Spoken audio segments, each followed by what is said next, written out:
What's up guys, Wayne Stevenson here. Today we are going to be carving with a 3D printed, mostly 3D printed CNC machine called the MPCNC. Chickadee, check it out. So never mind, watch the video. It is time to stop procrastinating. That's it. I have put this off all year long, but no more. Today is the day I'm finally putting together my MPCNC. That's the mostly printed CNC by V1 Engineering. Mostly printed means we're printing it mostly on our 3D printers. Hence the MP, mostly printed. Check it out. I finally moved the 3D printers down here, so now I have room to work on it. So the MPCNC is a CNC router, and it uses a Cartesian coordinate system that's controlled by a computer, much like a 3D printer, except instead of additive manufacturing where the material is deposited, it's subtracting material. It's cutting it away with a spinning spindle, the router. It's one of the most simplistic CNC machines that you can make yourself, but it is an impressive project. Aside from over 40 printed parts, we've got something like 24 different components to this build. We've got a spindle motor, we've got 2 power supplies, we've got 5 stepper drivers, we've got 53608 bearings, we've got 143 nuts and bolts. Altogether, there's over 200 separate individual components in this project, and we're going to assemble them today. So stay tuned. Now, to get started on the project like the MPCNC, you're going to need one of two things. One, you're going to need a trustworthy 3D printer that can print with precision. Or two, you're going to have to learn how to print with precision with the tools that you've got. I went the second route with my cheap Prusa i3 clone. I learned everything I know about 3D printing by trying to print this project right here. Everything I learned about 3D printing happened while I was turning my Prusa i3 clone, a cheap one by the way, into a precision 3D printer. Okay, finally put this crap away. This right here is EMT conduit tubing. Now I've already cut it to size months ago. What you'll also want to do is get a deburring tool as well as a chamfering tool so that you can get rid of any burrs on it, so you don't slice into any wires or cut yourself while assembling.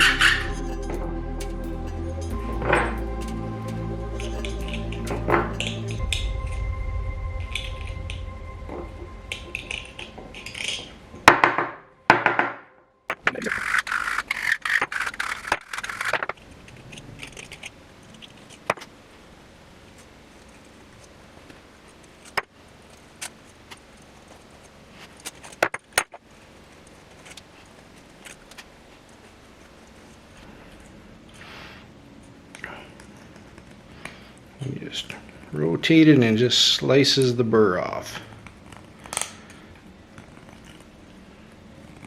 To cut it, I just use a cheap tubing cutter for plumbing. Does the trick fine. No problems. You don't need to use a saw or anything. V1 Engineering does have a calculator for determining the size of everything that you need, depending on what size you want to build it. So head over to their website when you're doing it. It'll tell you how much conduit you need and what cuts you need. Anyhow, onward.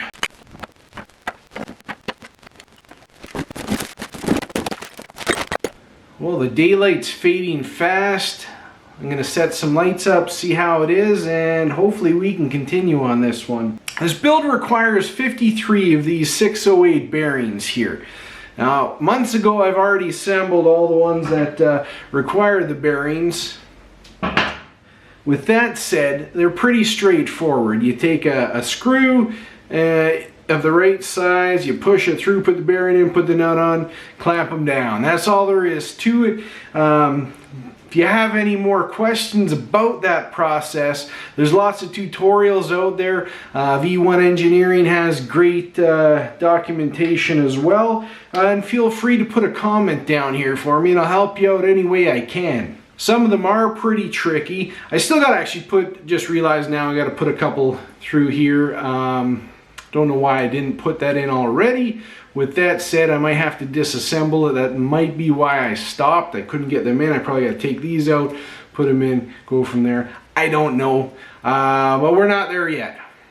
We're just getting started. So when we get to that point, I will show you.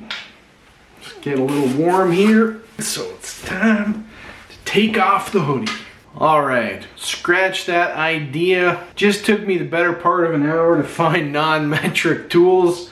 And it probably took me 2 hours to find them the last time when I first started putting things together here. So I'm running out of time here, so I'm going to have to see you in the morning. We'll do this all again tomorrow. At least I got all the tools. I think I have everything I need. So keep that in mind. We're coming up to COVID. And I decided to source them locally. They didn't have metric parts, so I got the Imperial, whatever you want to call it, non-metric parts at the local Fastenal there. They had them, delivered them within a couple days to my work before they sent me home for a couple months. At any rate, I think I'm all set, better prepared for tomorrow. Well, I guess we forgot one important thing. It's not like I haven't had months to deal with this, but my electronics don't have any prints made up for them. So yesterday or last night I started printing a housing for the screen, and I'll have to do one for the control board as well.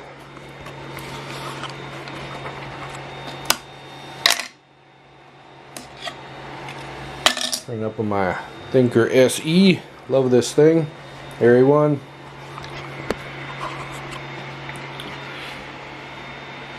Beautiful equipment.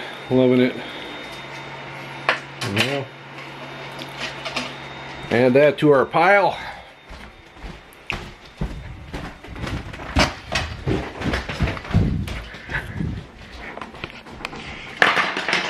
I really should deal with outside. But I'm going to build an MPCNC instead, because that's a lot more comfortable and fun. Okay, I had to shovel snow yesterday and do a bunch of other chores, so I didn't get around to it. But here we are. We can't put it off any longer, and I got about an hour to work on it, so I am getting to it. We are getting to it. So, I'm just going to start out by attaching the leg bases with the legs here. We just put our standard little 3/4 inch or whatever screws there with our nylock nuts. We got a whole bunch of them. Keep in mind that you can't fit a wrench or a socket in here. Poor design choice, whatever, we'll get through it. There are some printed nut casings that might help jam it in there. If not, you can use a screwdriver. Don't know if I got a screwdriver small enough to fit in there. So I'm gonna break through the nylon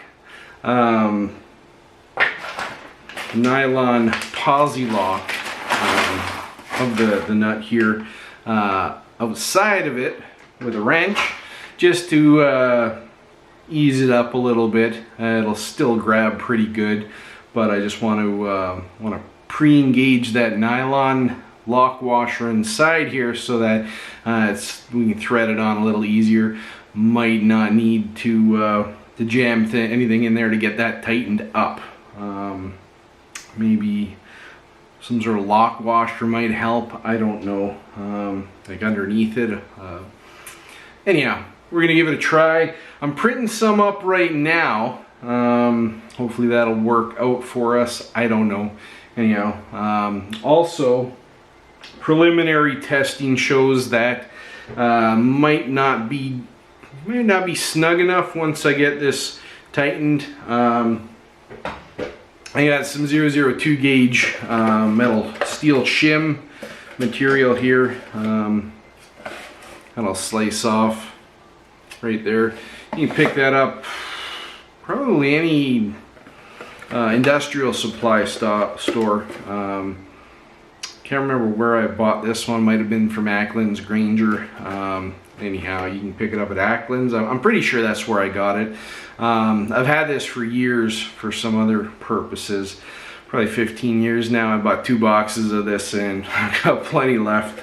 I've used a lot less than I expected that I would need. At any rate, I don't know if you got Ackland's in your area, but regardless, you should be able to find some steel shim material. Probably any maybe machine shops I would imagine have this sort of stuff. So I might have to use some of this. My goal would be then to wrap around a little bit there. It'll create a little bit of extra tension here when you tighten that up. So onwards.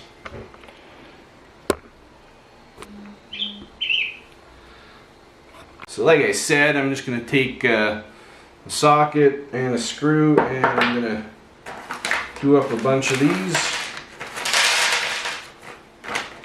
at a time. That'll speed things up, maybe. It'll also ensure that I've tested each thread on here as well, because sometimes the threads of the nut or the thread of the screw can be problematic. So if we test them all out, we're not going to run into any surprises.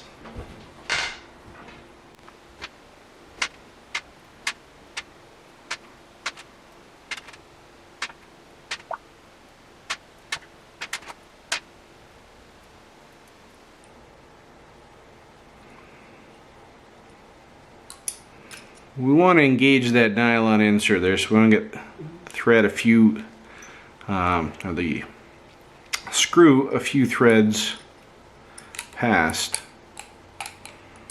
the insert.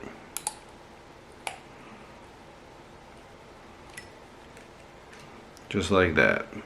So I'm gonna go switch this out for an Allen wrench because I don't want to mess up my good tip. I can see myself stripping it real quick doing this. I'll be back. There they are right here. So I buy them in 10-pack because they're cheap and you are going to strip them. So I never want to be without these guys here. Okay, so I'm going to do a bunch of these. I'm going to fast forward because clearly you guys don't need to see me go through a whole schwack of these.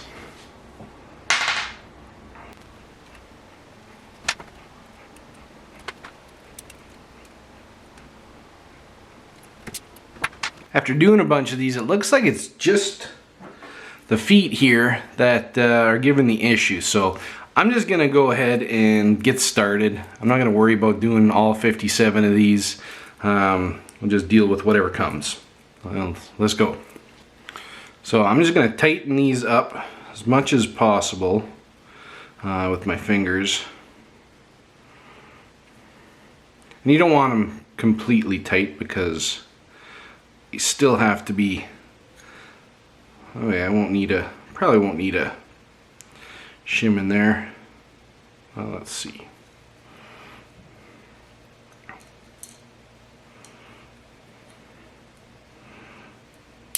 Nope. I hear some cracking. Don't like that. Yeah, I don't see that being an issue. Let's back that off so that we can adjust. All right, onward. Now there is a angled one. That's the side that the nut should go in.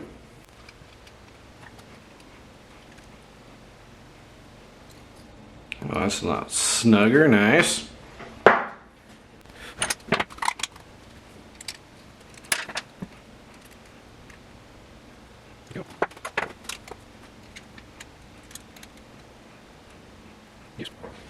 So now we gotta mount these two together. Just line them up like that. Put them in. Head should go down. That should go down there. These ones you can get a wrench on, which is nice.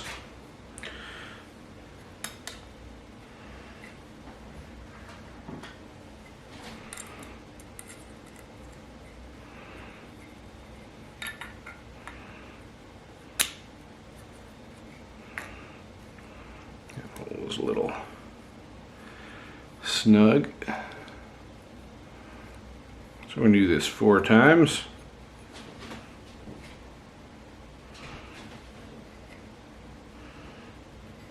That'll be a bit of a challenge to get that started.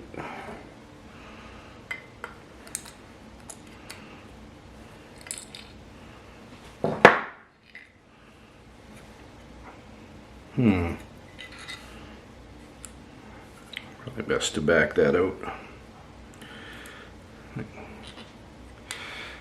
Make it flush.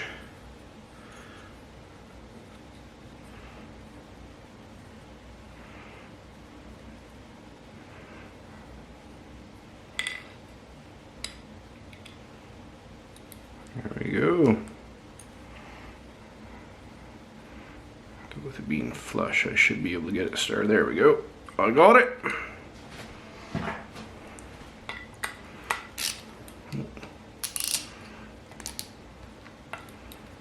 Tighten that up.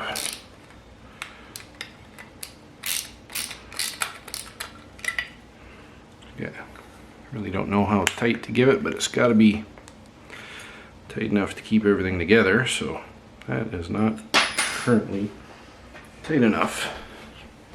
Let's see if we can.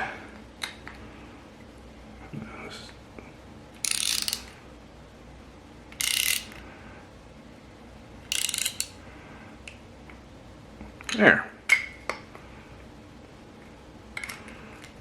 A little wobble, but I'm sure that'll be fine for now.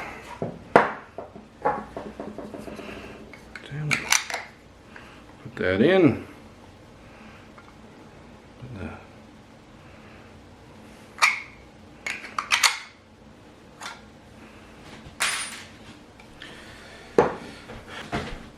Don't forget, you want to make 2 of each.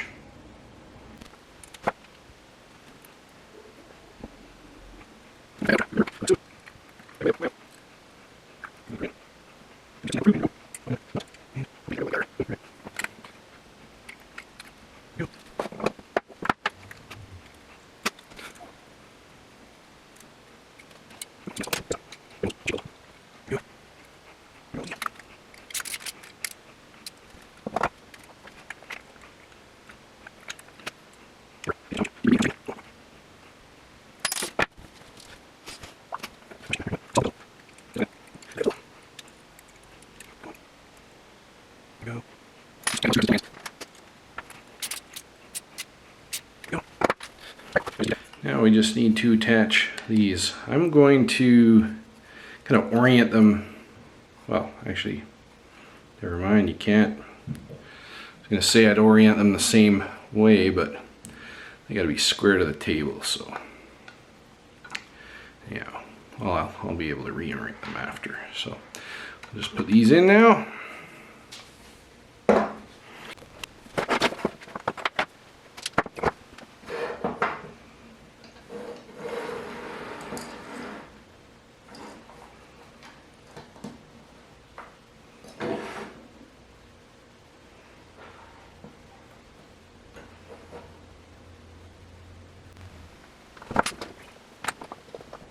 I'm going to try and get this wrench onto there. It's going to be a challenge. Okay, this is only a little bit of a grab. I might be able to. I'm going to use pre-threaded ones Save my fingers.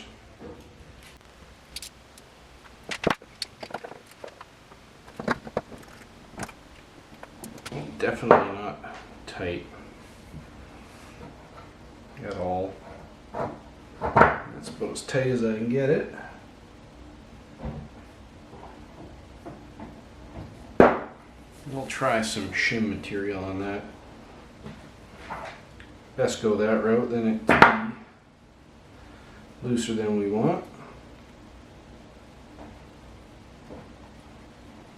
A little shim material ain't gonna hurt. And if I never use it, I'll never get rid of it all. Be back. Find the grimiest ones you can get, because they're not going to like cutting steel.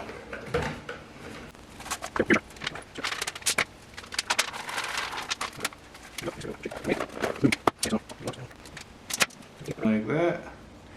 And take the shim, wrap it around like that. We don't want to put too much because we don't want to make it too thick. This will probably do the trick. Maybe.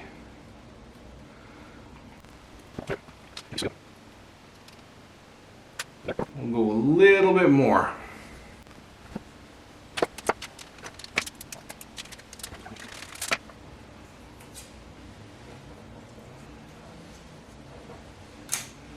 All the way around.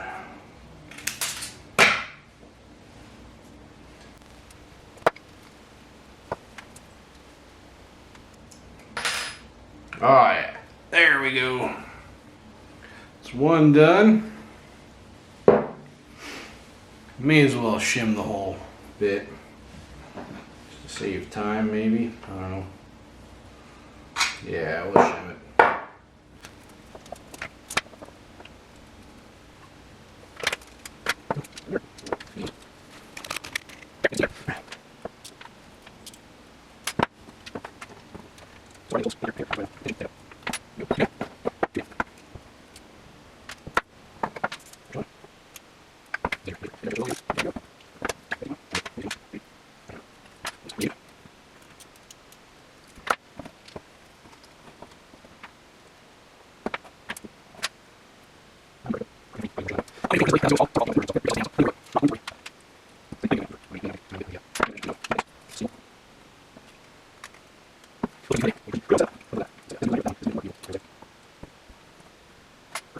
Perfect.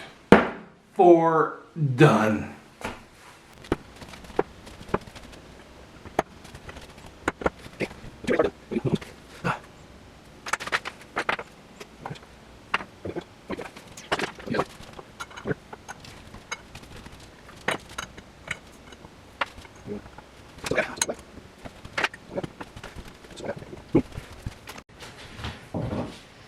All right, here we go. Let's get these in.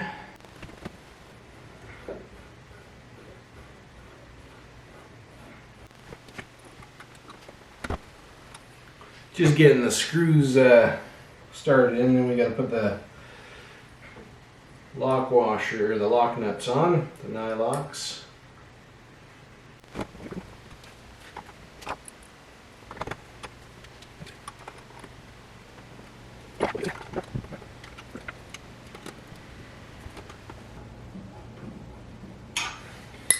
Yeah, I think I want to screw one of these down because I am going to lose this off the table easily.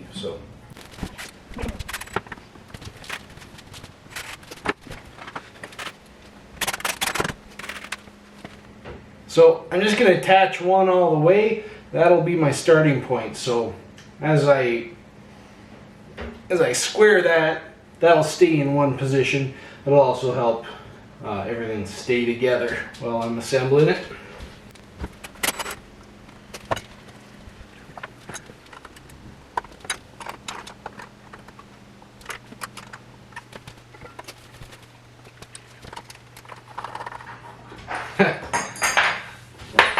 Okay, so I just realized I made a big mistake. put these on first before I attach the rails. So I'm going to do that now.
Okay, so I'm going to do the Z-axis now. So I've already drilled some holes in here. I think I used a 1/4 inch drill bit.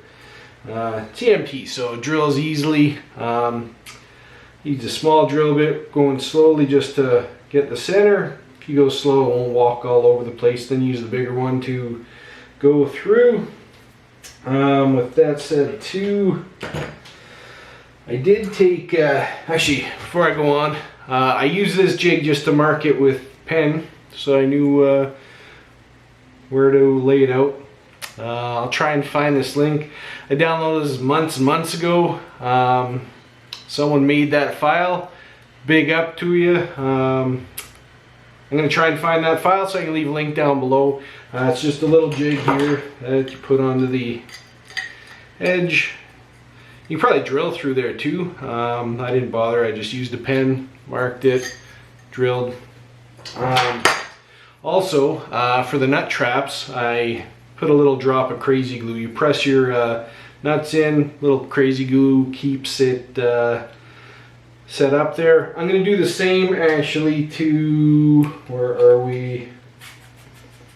Right here.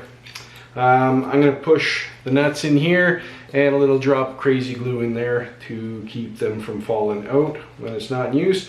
And then we'll assemble that. I'm going to go get some more glue because I didn't think of that until now.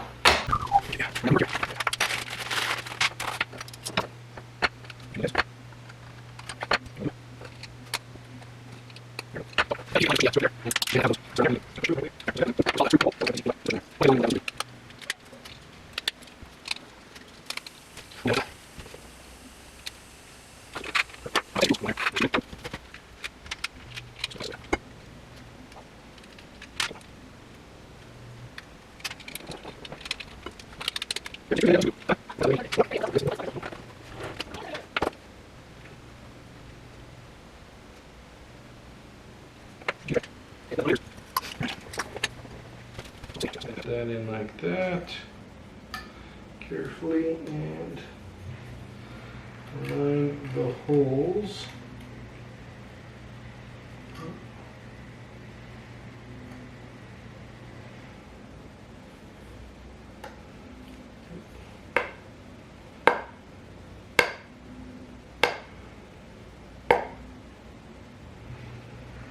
A little bit too much. There we go. That's one.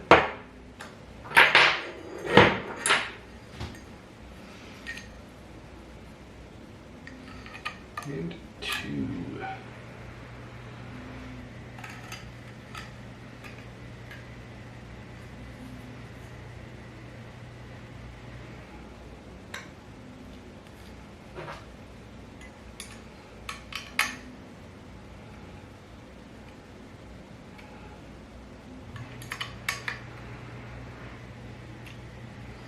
There.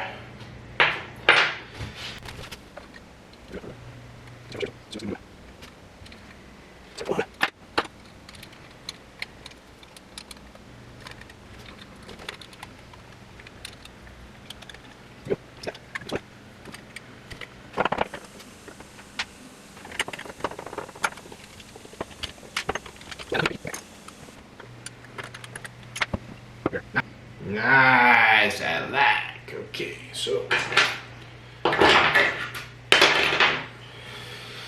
I need to put a bearing in there.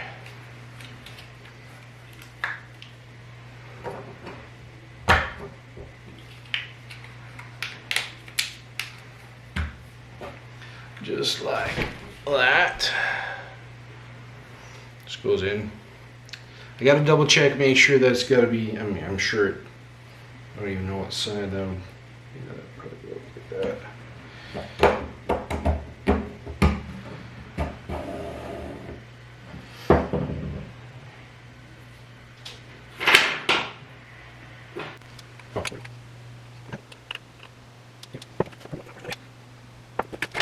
Three 10 mils out, 3 of them looks like. There we go.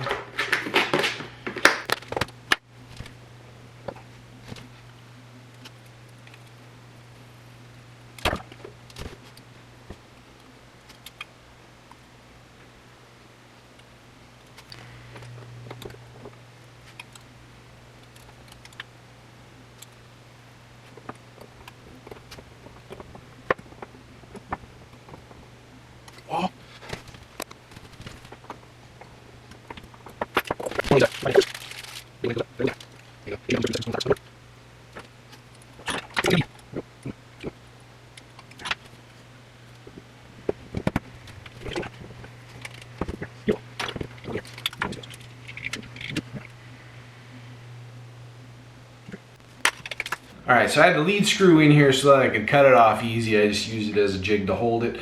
And to remove this now, we're going to have to tighten up these, make sure that they're nice and snug. I'm going to do it on the edge of the table there so I can keep it flat. Then what I've got to do is I've got to bring this end here so that the bearing rests on the coupler, the shaft coupler there. But you don't want to compress it, I guess. So we're going to bring that there. We'll do it on the table so that everything remains flush. So I'll get this out of here, do that, tighten that up. I can do most of this while I'm showing you anyhow, so let's do that.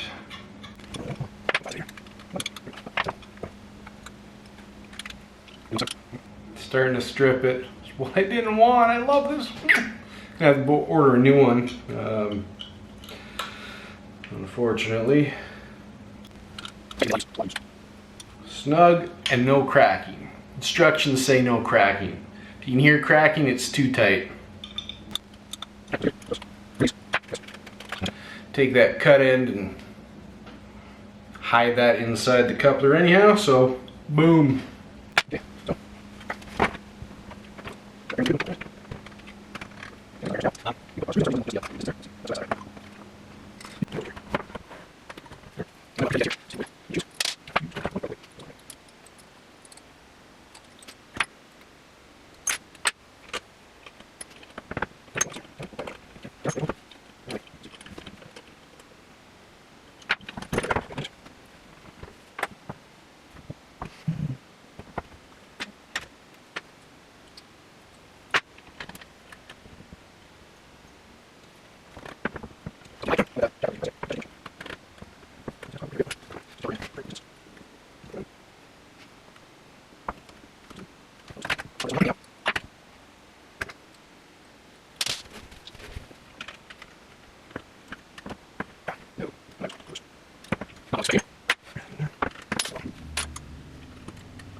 .27.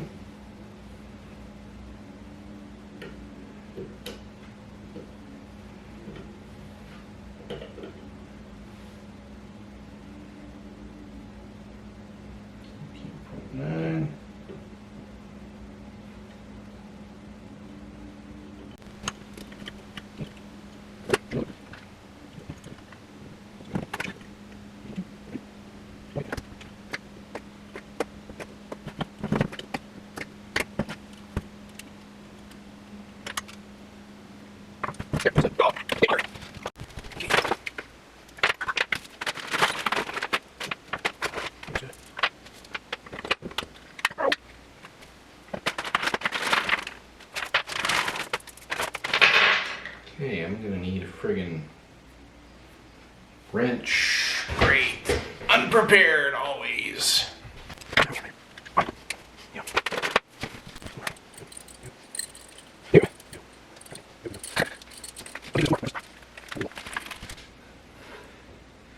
Found it. I'd stole this from my box because I needed it for one of my printers.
We're making progress. So, got that mounted, threaded in. Don't know if you see me inserting it or finishing up the last couple bearings there because my battery died and I didn't realize it. At any rate, here we are. We're nice and stable. I'm going to throw that up on these rails here and continue on, I guess. Let's do her. Yeah, that's a little tight. So, gotta loosen up this. That pinches that, so let's get this. Oh man, probably, do that. No idea how I'm gonna get into there. My Allen key is too long. Probably wasn't supposed to keep that tight. Yeah, so the instructions said to leave those very loose, just engaging the nylock. So I'm gonna have to try and back it out with these. I was an idiot and I used these. So you need a hex wrench to get at these. So I'm not going to be able to adjust this very easily because I went with those instead of standard hex nuts. Anyhow, I'm going to try and grip with this if I can. If I can.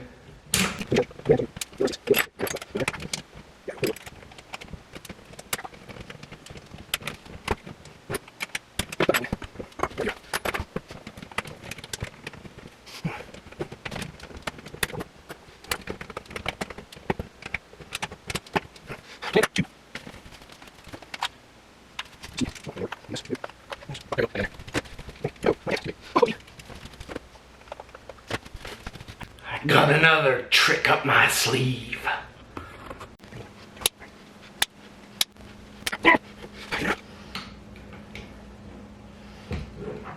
Maybe.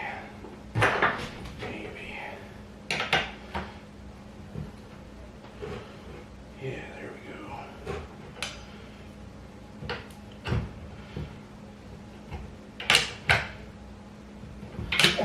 Yeah!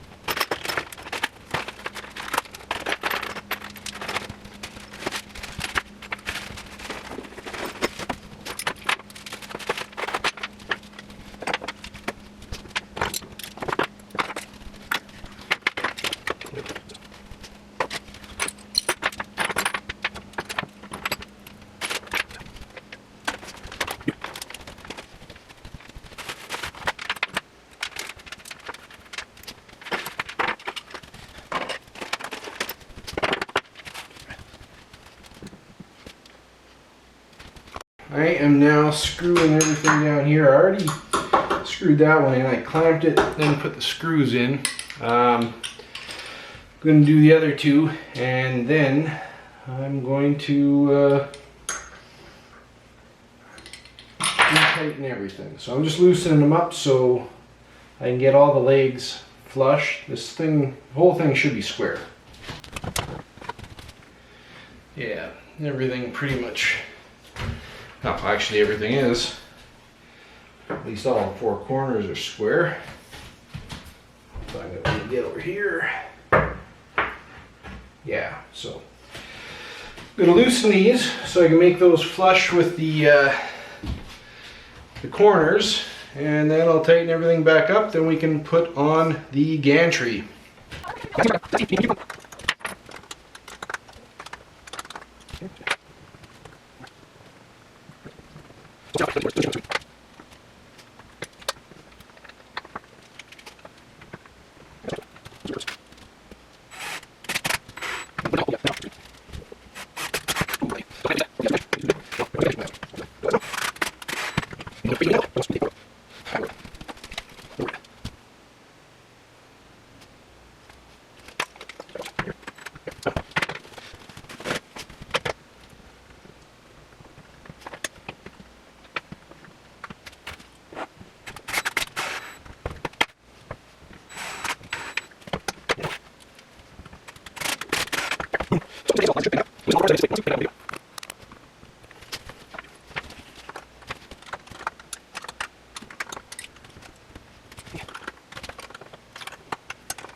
Okay, so we're gonna start putting these in.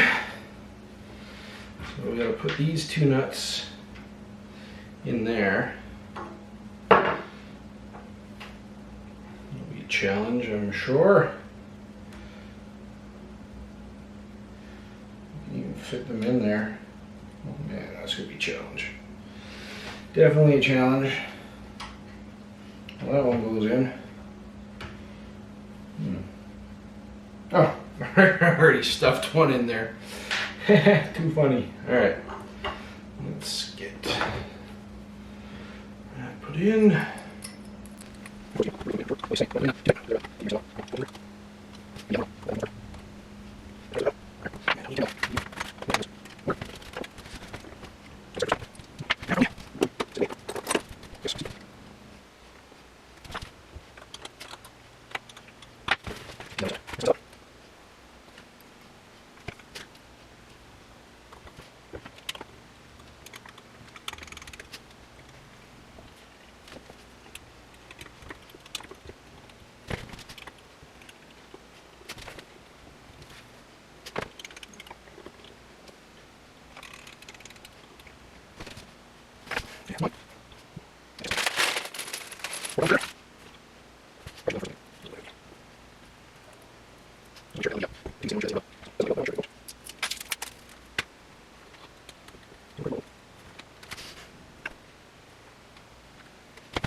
Like that.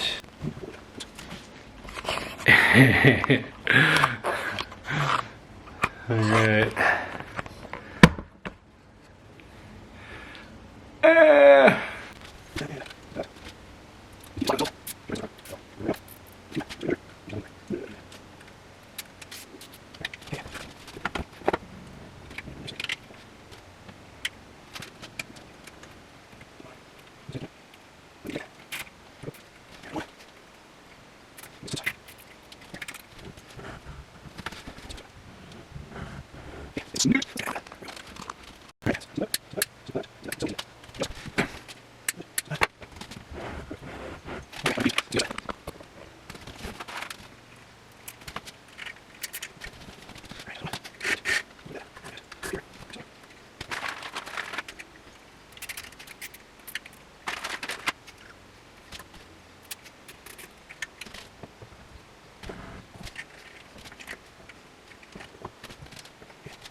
Figured I'd give you a close-up of how I've done that. So the way I put the zip tie in there is it kind of goes in this little track here. That goes straight, holding it that way, and that should hold your belt perfect.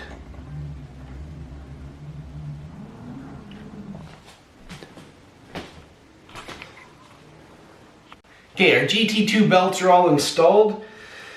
That is the end of the mechanical setup of this machine. We might have to adjust belt tension and bearings possibly. But with that said, I think all that's left to do is wire up our power supplies and switches and our electronics. So let's get started on that one.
Okay, so got my SKR 1.4 turbo mounted in my case.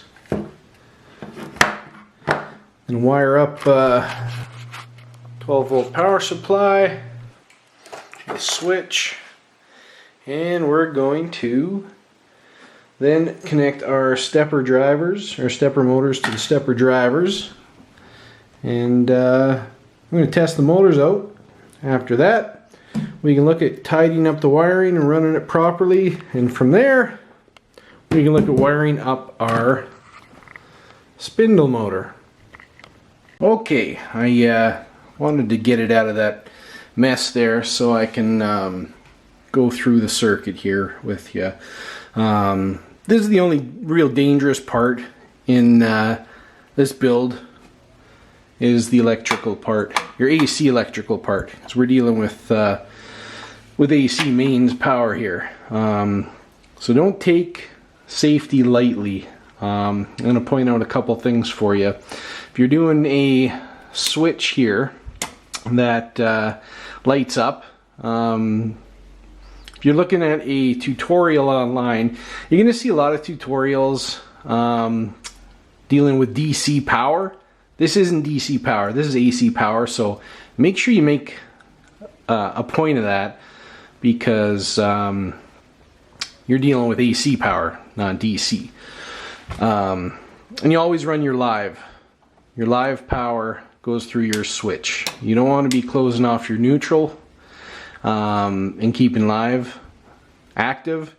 You want to be switching on and off that live circuit there. Make clear of that. Your light, if you're using a light up one, make sure you're putting that on your neutral line. So you want that going to neutral. You absolutely don't want that going to your ground, because that's your return power there. You want your ground isolated. And if you don't own a multimeter, don't do this. Don't mess with AC power without a multimeter, where you can confirm that things are properly grounded. For instance, make sure your ground line actually is grounded. Make sure you do a continuity check with your ground line. So do that, just take your ground peg here, right like that, touch off on your case, make sure that's grounded, and check everything. Make sure your ground isn't also getting continuity on your live wire or your neutral. Test your live wire, confirm continuity on and off with the switch. Double check everything before you power it on. You don't want to hurt yourself, you don't want to fry your components. Just be safe. So I'll go quickly over the setup here. Let me grab another one just for you to have a look at and see it better. I don't know if you'll be able to see the ratings. Okay, so as you can see, you got your plus V right there. Plus V, minus V. That's your DC voltage output. This is your input here. So you got your ground, your neutral, and your live wire. So make sure you get them right. Okay? Always make sure. Live, neutral, ground, and each one can be different. So always check the manual. Make sure you're plugging them in properly. So the circuit is very simple. So you got your live pole going to your switch and your live output.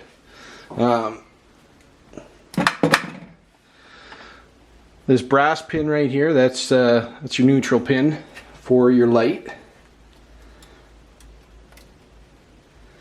So you're going to want to pigtail that onto your neutral line with a moret. The ground obviously goes straight into the ground, and confirm that that's also grounding out your case. And also test it from here. This is where you want to test it from, okay? Make note of that. Test everything from this point here. Test it to the case. Test everything to the case. And everything to all the terminals here. Just to make sure everything's isolated. And that's it. And then you've got your negative volt, negative DC volt, positive DC volt. And here's a trim pod here, which can adjust the output voltage on there. Should be able to probably go a little higher than it's supposedly rated and lower to meet your needs. You can check it with a voltmeter.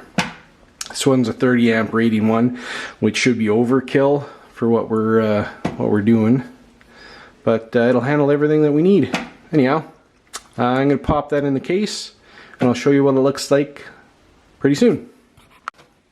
Alright, so we get the main power supply wired up with DC wires going into our SKR 1.4 turbo. The touch screen is all set up too. Got Marlin 2.0.72 on this baby, and all that's left now is to plug in our stepper motors to the stepper drivers and test everything out. And once we get that going, we'll clean up the wires, then we can worry about our spindle. It's got its own power supply as well as brushless DC controller, so we'll take it one step at a time. Guys, I can't stress safety enough. Now, electrical work is not rocket science, but it does require patience. Take it step by step, double, triple check your work, check those grounds, make sure you're not making a stupid mistake that's going to cost you either your life or your electronics. Either way, none of those are good, so take your time. If you have questions, stupid questions, ask them. Okay, I leave the ego at the door here. Come into my channel, it's a safe haven. Ask away, I'll help you. Okay? So, I don't want to see you fry your equipment. This stuff's expensive, especially the electrical part. Whether it's drones, electric projects, CNC, the electrical stuff, that's the expensive stuff. So don't throw your money away. Take your time, triple check everything, and use your multimeter. Your multimeter is your best friend. It's your best friend. It's going to save you money. Anyhow, now that that rant's over, let's move on. Alright, so here we are.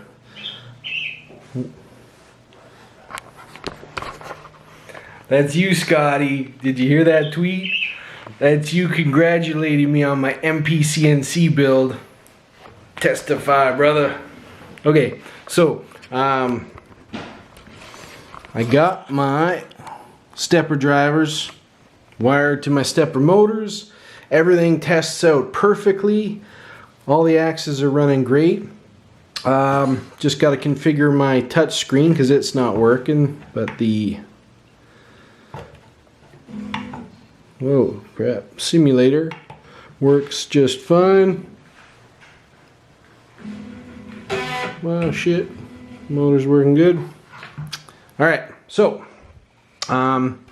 just made one little change because I had this hardwired at first, and because I obviously didn't think that through, so I just threw some RC, well, they're commonly used for RC connections. It's an XT60 connector, so I just soldered the ends on there, pushed them on so I can remove those anytime I need, so that they don't have to be tethered to my power supply permanently. So anyhow, all I need to do now is well, I gotta get my touch screen working, and I will leave the final wiring for tomorrow, where we clean it all up. Oh, I also have to set steps per revolution on my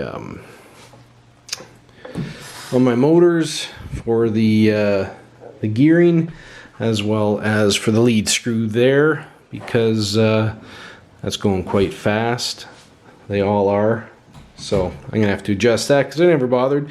I just rough installed the Marlin firmware on here. Is the latest 2.0.72, I believe it is. Here, I'll show you. Let's reboot this baby up. And here we are, 2.0.72. Way cool. All right. Now I'm gonna do that, and I'll be back with you in the morning when we clean up this mess. Thanks for sticking with me this far. I hope you've enjoyed the video. We are getting very, very close to cutting some wood on this baby. Tomorrow will be the day. Oh yes. Months in the making. Well, not that you've experienced, but I have. It's been a long time, but I'm finally happy this past week I've been able to sit down and finally do this. Big shout out goes to my employer for laying me off, giving me all this extra free time. Thank you very much. I've been neglecting my hobbies for far too long. Anyhow, onward. Okay guys, you know what they say about all work and no play, so I decided to take a brief intermission to strap a pen to my CNC and load a G-code and print the crown file.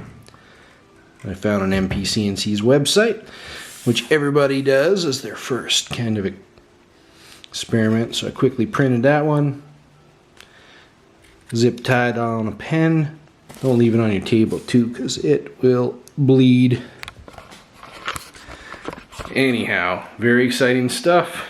I gotta get back to work, do some more stuff, wiring, blah blah blah, blah blah blah. Finish the video off. Anyhow, bye. Okay, I haven't gotten too much progress made today, but I did get the 48 volt power supply wired up into the case, tested the spindle out off the system. So still working on doing the wiring here. Had a very busy day, mainly chatting about CNC and 3D printers with everybody. So it took up a bunch of my day. But tonight I am removing DuPont connectors. So that's something you want to watch for when you're buying stepper motors. Like right here, I got 30 or whatever I bought, I think 30 stepper motors, and they all came with DuPont wires. So they came with a stack of these guys, all DuPont now. There's the originals right here. Or, sorry, no. Yes, these are the originals. So they came with your XT connectors on one end that go into the motor, and they came with DuPont connectors on the other side. So with that said, I wasn't going to use these. I ended up buying a whole bunch of proper ones that have the XT on one side, the 6 pins, and the 4 pins on the other to go into the control board. So I'm actually happy because I'll be able to use these. So I'll snip the ends off the DuPont side on the motors, because these motors or the wires I should say, are hardwired in, so they don't unplug. They're soldered internally. So I'm going to splice those DuPont wires on the end, and that'll save me from having to repin all this. Now I'm gonna have to pull the pins out, because I'm gonna have to put them into a 4-pin configuration to go in the control board. But they're already pinned, so I don't have to worry about crimping any pins on there, which is good. But I did have to do that with my Bigtree Tech TFT24, because I don't know why they shipped it, but it had DuPont connectors on the end. So I've already done that. I already snipped the end off and fit a XT, or XH I should say, 2.54. It was a 5-pin connector. So to do that, and pick up yourselves one of these SN01BM crimper.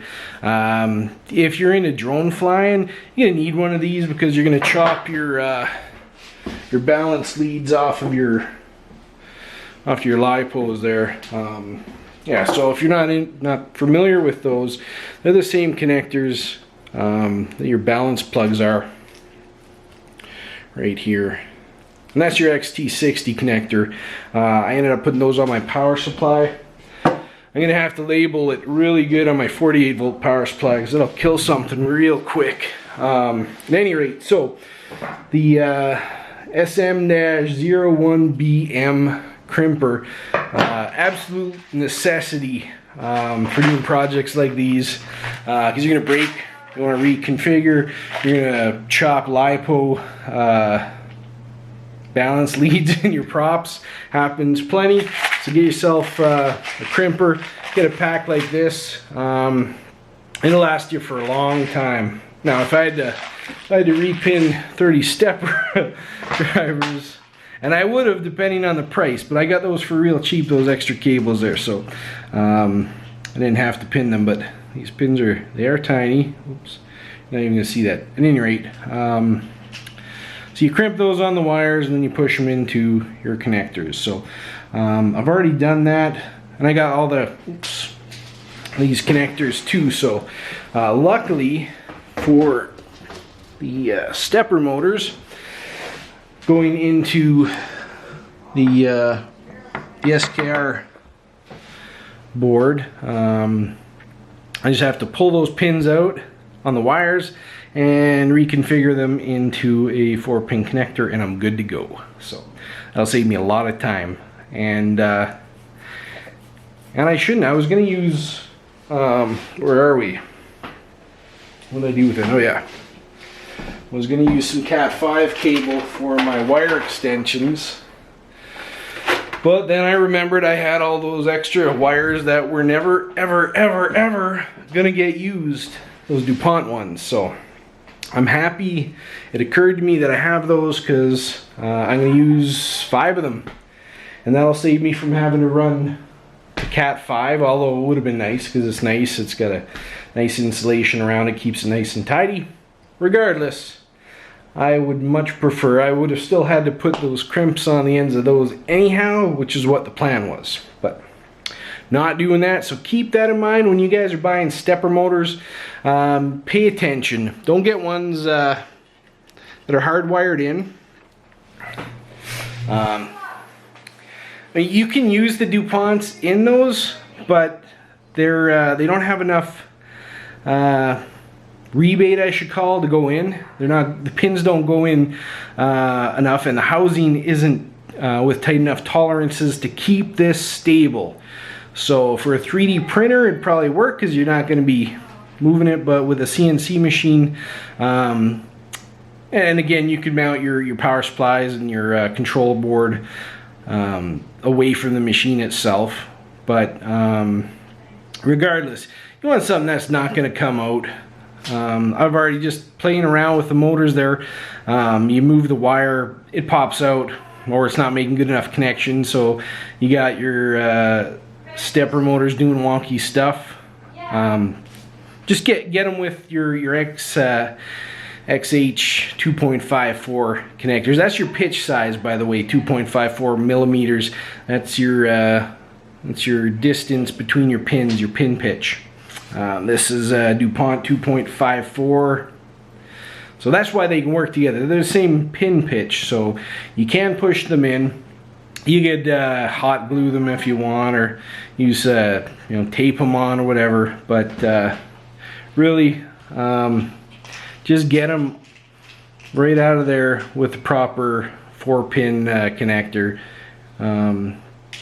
or get an adapter too. You can buy adapters to put on the ends of it.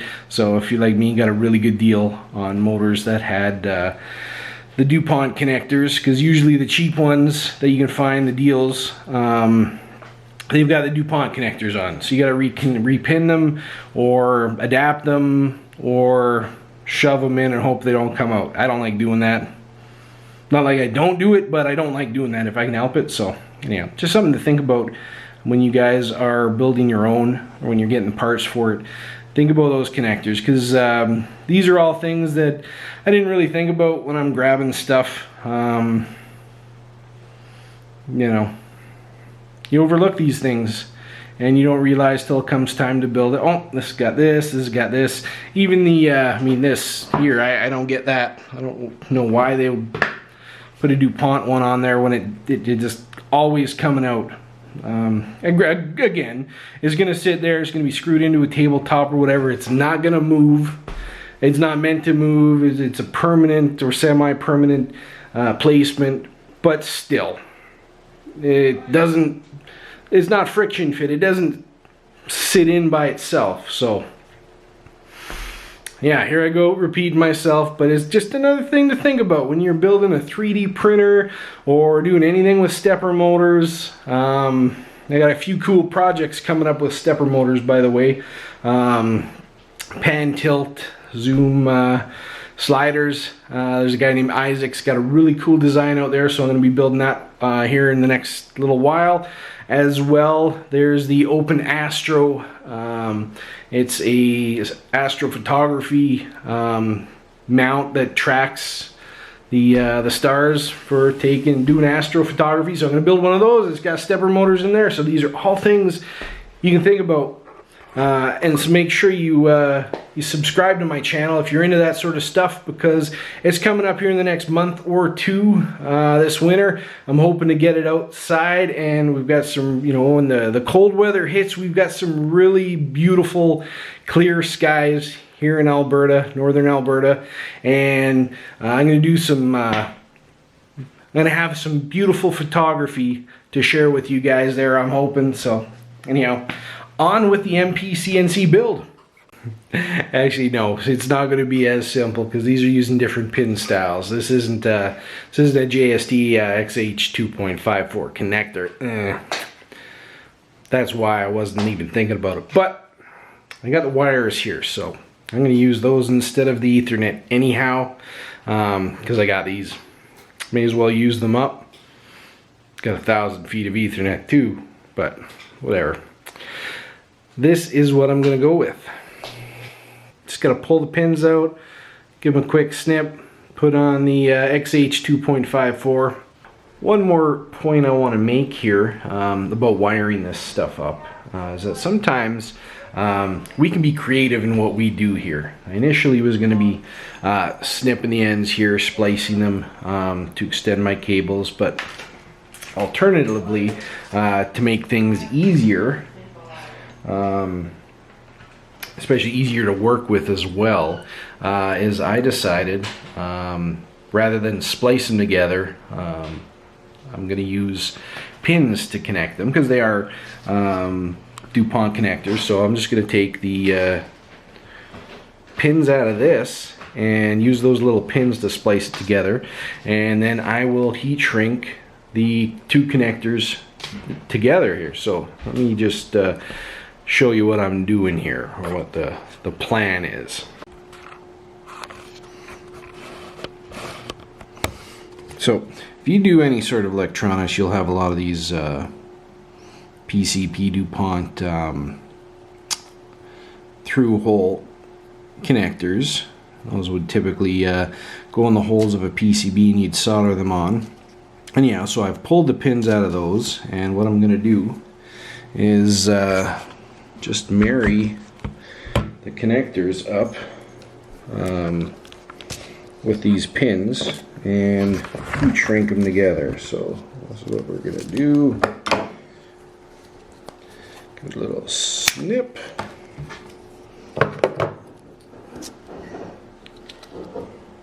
Put the heat shrink through there so we can use the heat shrink to hold the two together semi-permanently, and then we use these pins here, and that way we can push the two DuPont connectors together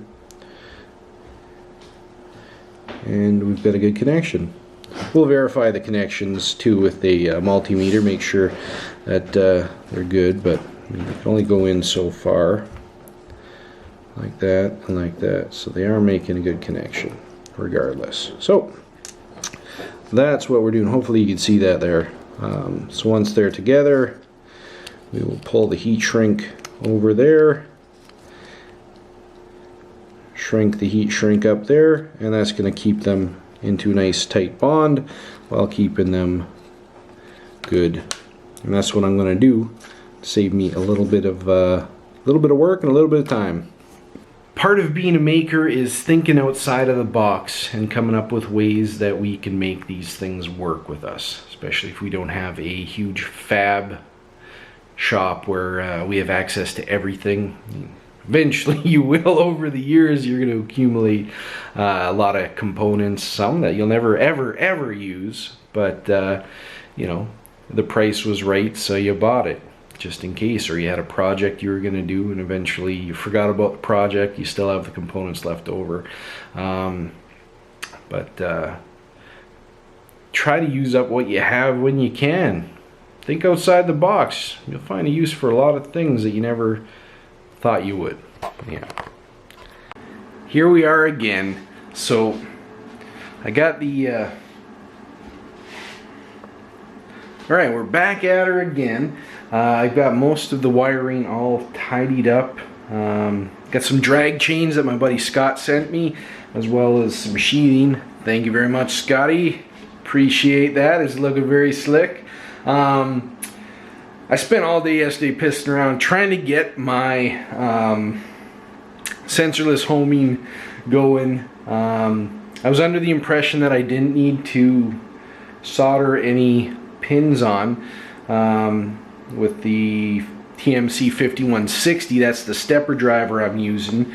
They're super cool running, good power, so I went with those, and I got the version 1.2 that they sent me, and I didn't think I had to install anything else, but that was wrong. Theoretically, I haven't heard back from the manufacturer. I sent them a Facebook message, Bigtree Tech. At any rate, I gave up. I said screw it. I soldered the diag pin on there, and everything's working fine now. Let me show you here. My sensorless homing, so pretty cool. Enjoying it now. Didn't want to use any end stops because that adds to the wires, the expense. I mean, I bought the I bought the wires, I bought the end stops. But then I was enamored by the sensorless homing, and then when I used my Airy One ER20 with the sensorless homing, I'm like, I like this. I'm liking it a lot. So I've gone with that, and I'm gonna disable my steppers. Down here, motion, disable steppers. And I can drag this over here. As you can see, very beautiful. I got to splice on some longer wiring for my my spindle here. You see the drag chain in action right there. Got to do that one, but I'll do it once I get that going there. My brushless spindle. Alright, we are going to go to the auto home. Check it out. Check it out. Boom. And boom. It's homed. So, I'll probably put a little clamp on the axis just for it to stop that way. Rather than letting it slam into here. Let's hang on a sec. Motion, disable steppers. Yeah, because I mean that's gonna bump in there, and eventually it's gonna do something. Throw it out a square or whatever. So if I just put a clamp here, clamp there on the end stop that I want, we are going to be good. Anyhow, so today I'm hoping to get cutting. I'm not too sure what my day brings. I will get the rest of the cables cleaned up. Didn't want to use all my good cable for this, but what I'll do, I think, is I'll put some bullet connectors on there. That way I snip those bullets off and reuse the wires. I got some new wires coming in that are proper gauge. I got thicker, more expensive silicone ones. Like I said, didn't want to use for that. I'm going to go ahead anyhow, but I'm going to make it temporary with the bullets so I can swap them out when that wire comes. Because I want to get using this. I want to get using this, and I'm excited. This is fun. I want to see how well this could work. See if I'll see how much I'll enjoy it. I'm enjoying the process. I love building this stuff, and I hope I'm going to enjoy using it. I can't wait. I should have been working days ago. I didn't want to put some mechanical end stops on this. I wanted to use the sensorless homing for that, so yeah. Stay tuned. Don't go away. Okay, well, with the sensorless homing installed and working, I'm going to throw these end stop clamps I grabbed off of the Primo version, the MPCNC Primo. And I'm going to throw those on, and they should work beautifully for end stops for the sensorless homing. I'm just going to clamp around the EMT conduit. Well, bad news. In trying to get my sensorless homing working, I just realized that I snapped one of these pieces here. But it's not the end of the world, because as luck would have it, I ended up printing a couple of spares months ago. I'm not too sure why. I did a couple spares, but I got a couple spares. So I am still in business. I mean, it's going to take me a few minutes to redo this. But I could use the experience. I could use the practice. So I'm going to throw that back on. Hopefully by the time I'm done doing that, my end stops will be finished printing and I'll be good to go. The only thing I dislike is the fact that I've got the all the tension on those bearings there. So that might be a challenge to get those bearings off. But whatever. See right there. Snap right there. Oh, maybe my infill was low on that one too. Oh, did have a little extrusion issue there, it looks like. Not sure. Not sure at all, but no matter. I'm going to fix it. I don't really have a choice, do I? Wow, this split right apart there. There. Good or better than new. All right. You're good. All right, here we go. So I've already finished these two connections and I'm about to complete this one. This is for our spindle here. Wires that came with it were a little short, so I've extended them. Used some 14 gauge silicone wire, bigger than I need, so I ordered some smaller stuff. Went with the bullet connector so I can easily swap it out. Just soldered, there they are right there. Just solder an end on each, and then they go together like that. Put the heat shrink on. Taking for granted here that you can actually see what I'm doing with this camera swinging.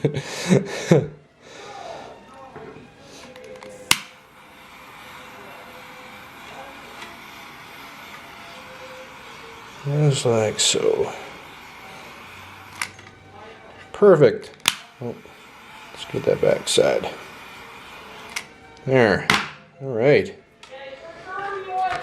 There. Perfect.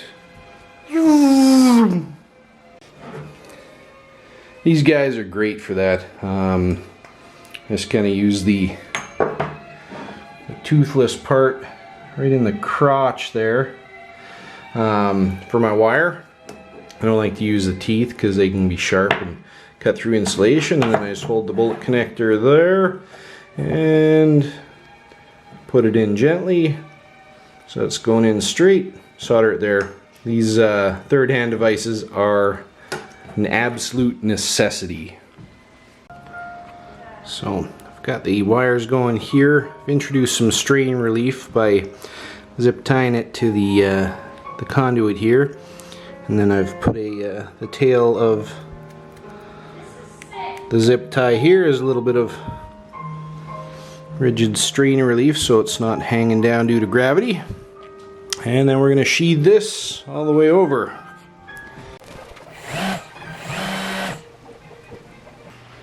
Cheers. The MPCNC project, for all intents and purposes, is complete. I'm ready to cut with it, and you're going to see that here shortly. I'm going to give you a quick tour. I've still got to snip some of these zip ties off. I forgot about that. But I got everything sheathed up. I got the drag chain on both axes set up. Didn't get away from a rat's nest. I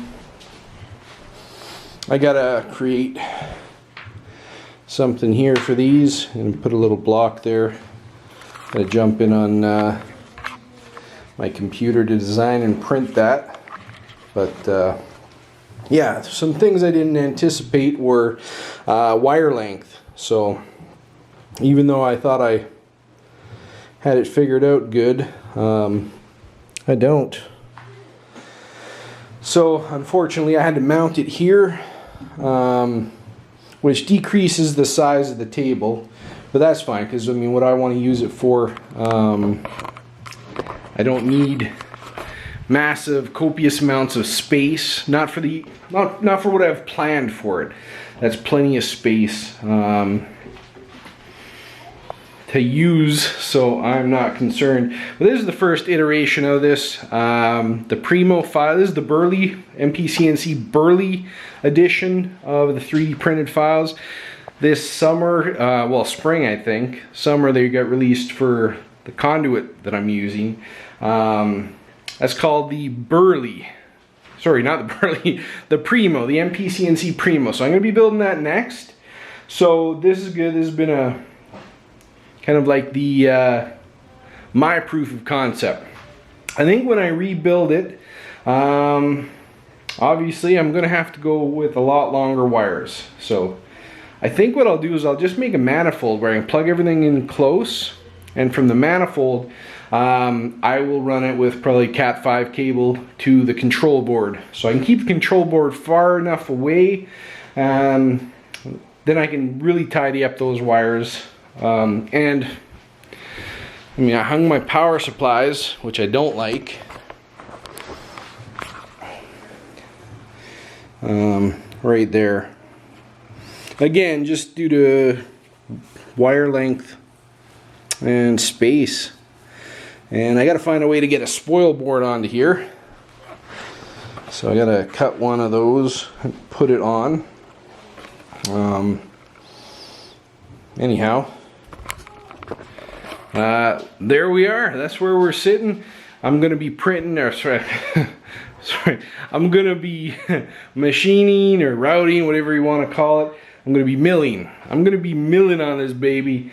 Probably tomorrow.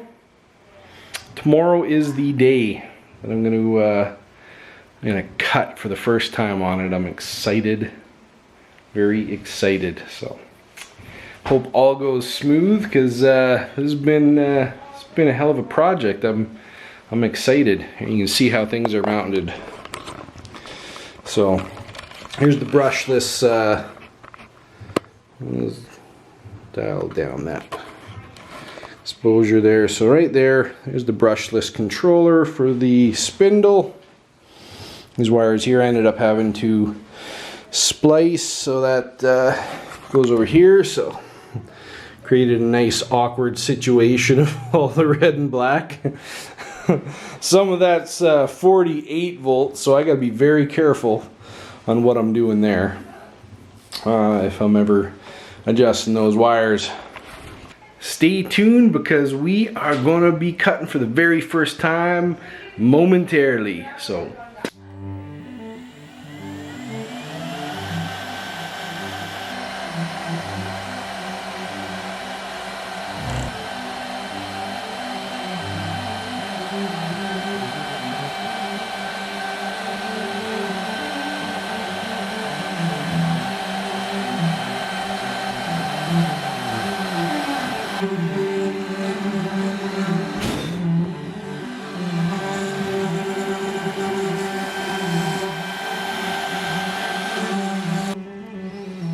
check that out. Does that look familiar?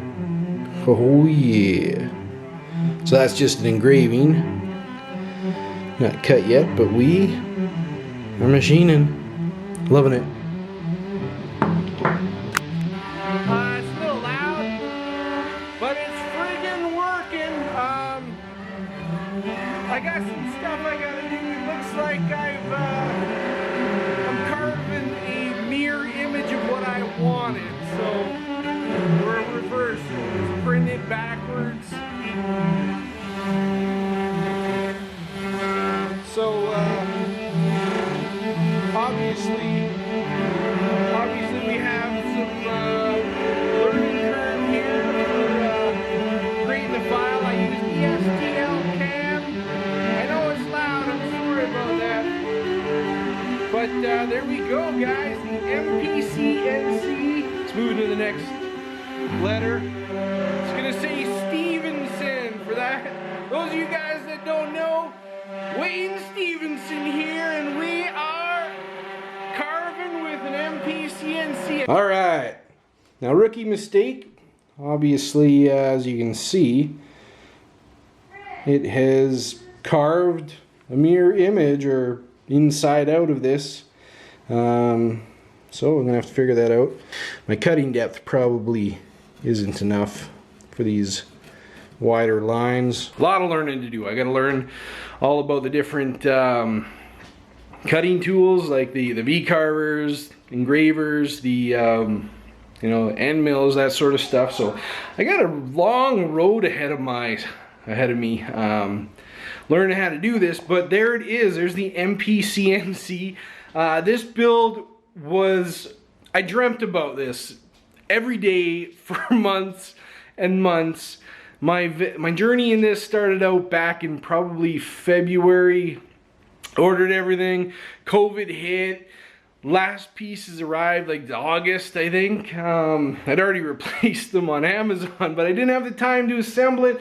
But man, was this worth all the effort and time waiting to put everything together.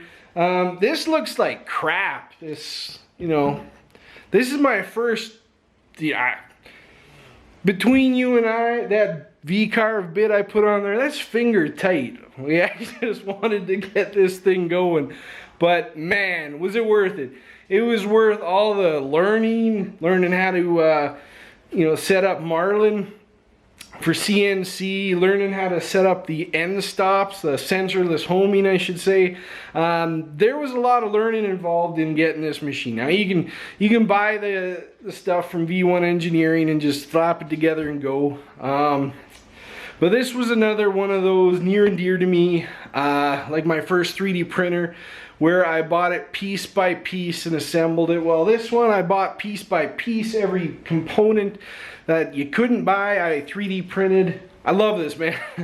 This is what making is all about. I hope you guys, if you're interested in making, doing woodworking, whatever, my first two projects, major projects on this one, are going to be printing frames for a Prusa MK2 clone and the milled printed 3D printer, which V1 Engineering also put out. Over here you can see I got those are all 3D printers in there, various ones. Right here's my milled printed 3D printer, got all the parts ready to go. I got my no, that's an MK3 somewhere here. I've got, there we go, I'm doing a Prusa MK2 in red.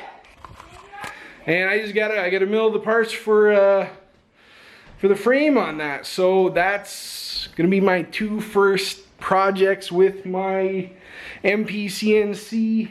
And from there, I'm gonna be doing large format cameras, film photography. I'm huge into that. So you can see that I'm gonna build some cameras. Oh man, it's gonna be fun. So many things I can do with this. Let's call this a video. Thank you guys so much for watching. I know there was a lot to sit through. Tried to leave out the boring stuff as best as I could. If you guys are thinking about getting into milling, 3D, CNCing and stuff, this is a perfect way to start out. If you're a maker, make this. If you got a 3D printer, get started. If you have any questions, need any help or whatever, comment down below. Hit me up on Facebook. I love to talk shop with you guys. So check me out, check it out. Leave your comments, ask the questions. I love to help. I'm enthusiastically passionate about this stuff. So again, thanks for watching. If you found this video helpful, give me a thumbs up. And if you haven't already, I'm a maker. I like making stuff. And I'm only going to be making more and more videos, more and more stuff, and showing you how I'm doing it. So hit that subscribe button. Bang that notification bell so you know when I have a new project coming up or new videos or me yammering. Anyhow, thanks again for watching. Thanks for taking the time. For those of you that have subscribed to me, thank you very much. Your support means the world to me. Take care.